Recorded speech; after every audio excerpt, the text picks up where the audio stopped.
बोलिए सर, आप press conference रखे हैं, किस मुद्दे पर आपका press conference? Private school and children welfare association Nawada पिछले महीने से आंदोलित है और उसी आंदोलन की कड़ी में आंदोलन की तीसरी कड़ी है, जिसमें 8 जनवरी को 10 बजे से 3 बजे तक धरना कार्यक्रम हम लोगों का है। उसी धरना कार्यक्रम के पहले हमने प्रेस वार्ता रखा है। धरना सर किस मुद्दे पर है?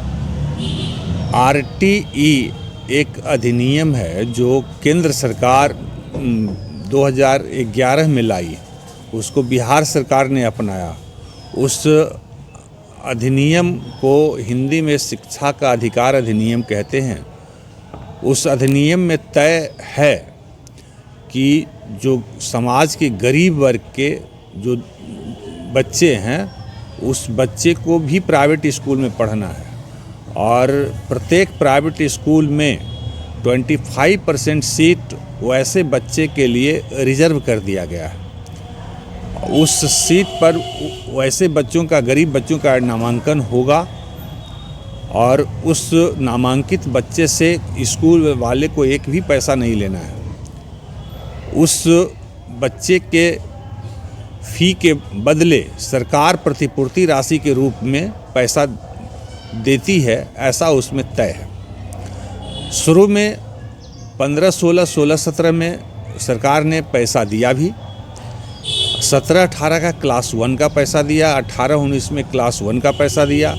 शेष शुल्क जो है, शेष प्रतिपूर्ति राशि तब से अब तक बकाया चल रहा है। माने 8 साल हो गए, सरकार उस पैसे को देने का नाम नहीं लेती है। इसमें सबसे ज़्यादा दोषी जिला का शिक्षा कार्यालय है। जिला शिक्षा कार्यालय आज तक को यहाँ से मांग पत्र ही नहीं भेजती है।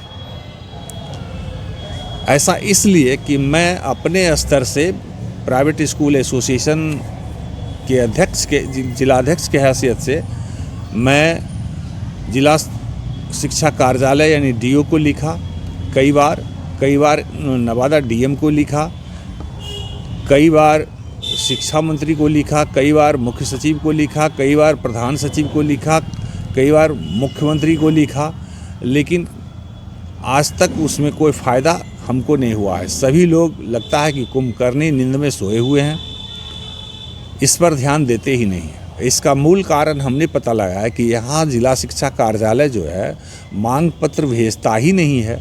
जो मांग पत्र सरकार को मिलता ही नहीं है तो इसकी पूर्ति सरकार कैसे करे। तो सबसे बड़ा दोषी जिला शिक्षा कार्यालय है, जो हम लोगों का मांग पत्र भेजता नहीं। और ऐसे भी प्राइवेट स्कूलों को लगता है कि सौतेला व्यवहार करता है। जिला शिक्षा कार्यालय में प्राइवेट स्कूल पर ध्यान ही नहीं दिया जाता है। जब हम लोग मिलने जाते हैं तो हमेशा VC में व्यस्त रहता है। जब भी मिलने जाते हैं तो VC में व्यस्त रहता है। माने प्राइवेट स्कूल वालों से मिलने का भी समय उन लोगों के पास नहीं है। यही कारण है कि हम लोग इसके लिए आंदोलित हैं कि हम ये जो प्रतिपूर्ति की राशि है लेकर रहेंगे। चूँकि हम तो पिछले किसी इंटरव्यू में यहाँ कहा था कि हमारे जिला शिक्षा पदाधिकारी या जिलाधिकारी बिना वेतन के महीना 2 महीना काम करके दिखाएं। हम लोगों का 8-8 साल से पैसा नहीं मिल रहा है। सारा स्कूल जो नवादा ज़िला का स्कूल है कमज़ोर हो चुका है, इसलिए कि एक छोटे से छोटे स्कूल का 45 से 55 लाख रुपया बकाया सरकार के पास हो गया है। तो इतना पैसा स्कूल चलाने में लोग घर से लगा रहे हैं।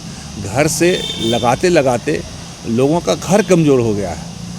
जहाँ तक सवाल है गरीब बच्चों का, तो गरीब बच्चे ज़्यादा से ज़्यादा छोटे छोटे स्कूलों में पढ़ते हैं। गरीब के बच्चे बड़े स्कूलों में नहीं पहुँच पाते।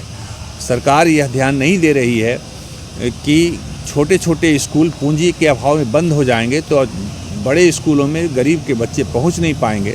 आखिर गरीब का बच्चा पढ़ेगा कहाँ? ऐसा ही इस प्रकार से हम कह सकते हैं कि सरकार गरीब विरोधी काम कर रही है। गरीब के बच्चे पढ़े बेहतर तरीके से, इसके लिए सरकार ध्यान नहीं दे रही है, तो इसको क्या कहा जा सकता है? गरीब विरोधी सरकार कहा जा सकता है। सर ये आरटीई का जो व्यवस्था लागू की गई है वो पार नवादा में जो विद्यालय है अल्पसंख्यक माइनॉरिटी वाले का, उन लोगों उनके यहाँ भी लागू है या केवल अल्पसंख्यक लोगों के विद्यालय को दूर रखा गया है इस अधिनियम से। अब संविधान में क्या नियम है, क्या वहाँ संविधान के नियम के आधार पर हम लोगों को जो जानकारी दी गई है उसमें अल्पसंख्यक विद्यालय को इससे दूर रखा गया है। यानी यहाँ भी बहुसंख्यक और अल्पसंख्यक का खेल खेला गया? यहाँ भी बहुसंख्यक अल्पसंख्यक का खेल खेला गया है।